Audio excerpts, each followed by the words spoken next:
En 2003 descubrí una red de pornografía infantil en Quintana Roo.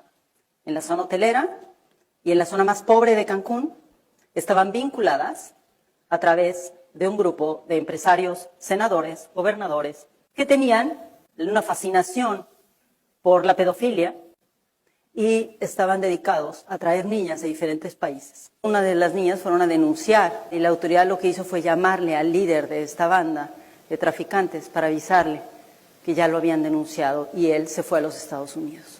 El empresario se llama Jan Sukarkuri y puedo decir su nombre porque ganamos el caso y está preso. Él había traído, hasta donde yo pude documentar, 200 niñas y niños a la zona hotelera de Quintana Roo, de Cancún, frente al mar, a donde venían empresarios y políticos a tener sexo con niñas entre 4 y 13 años.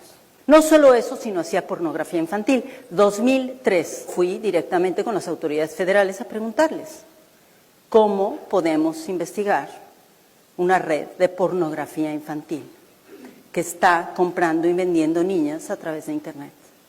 No, señora Cacho, es una exageración.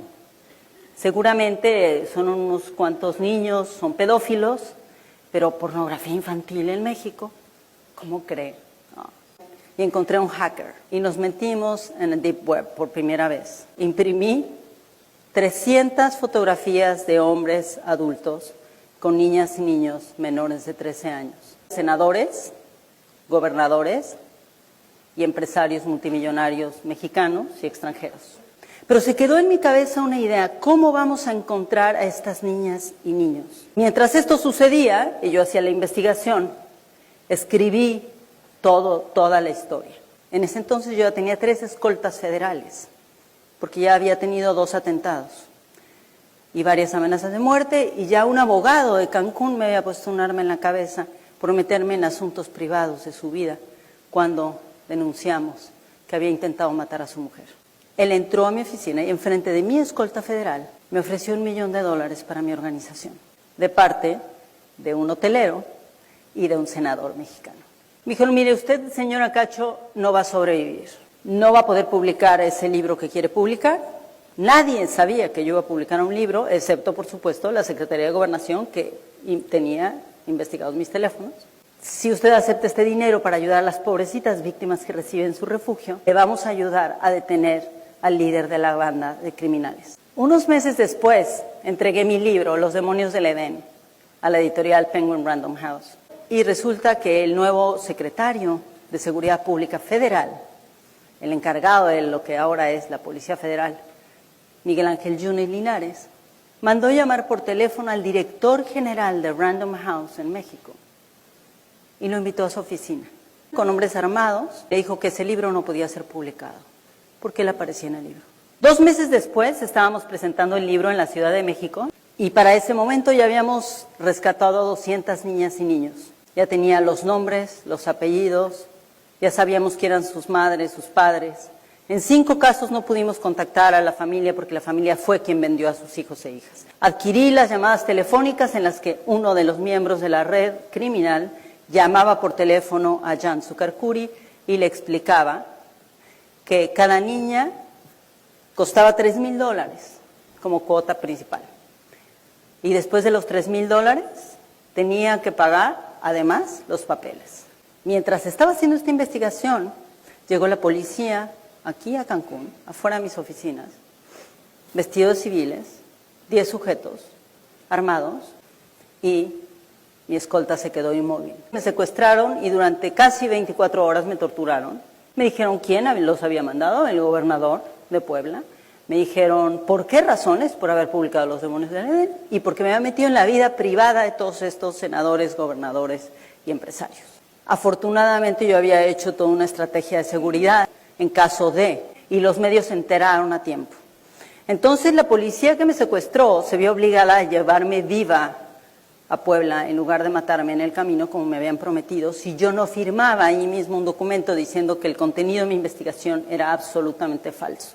Me metieron a la cárcel, salí de la cárcel y pasé 1 año firmando todos los días en la cárcel de Cancún por haber cometido el delito de difamar a un grupo de criminales que se dedicaban a la trata y explotación sexual comercial de niñas y niños. Pero no solo eso, era una red de extorsión, de lavado de dinero, de pornografía infantil, de trata de personas, de tráfico ilegal, cumplía con todos los paradigmas. Un año después gané el caso judicial, 12 años después estoy aquí parada frente a ustedes, después de haber ganado 7 casos judiciales y de haber logrado la sentencia, la primera sentencia histórica en América Latina, de un tratante de niñas y niños y de un productor de pornografía infantil, Jan Sucarcuri. Le dieron 118 años. Es la sentencia más grande que ha habido en la historia de México y la primera por este tema.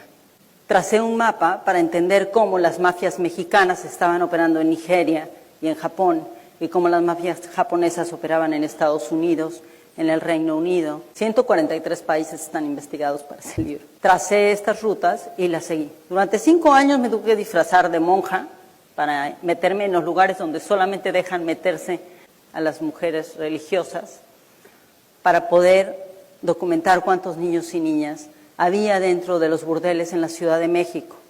134 niñas y niñas, solamente en una colonia de la Ciudad de México.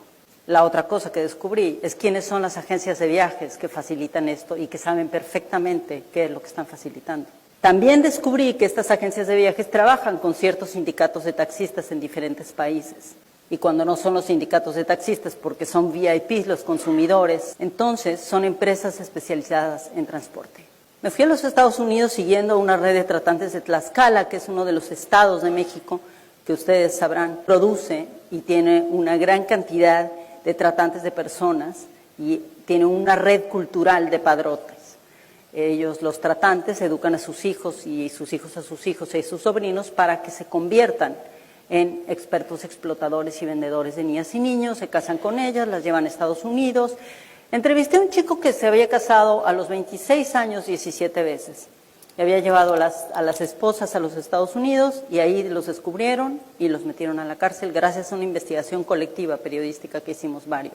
Un día empecé a seguir a uno de estos jóvenes de Tlaxcala en Nueva York y me di cuenta lo que estaban haciendo. Tenía un grupo de 25 chicos. Y los 25 chicos iban cada uno con $500 a diferentes lugares a mandar remesas a México.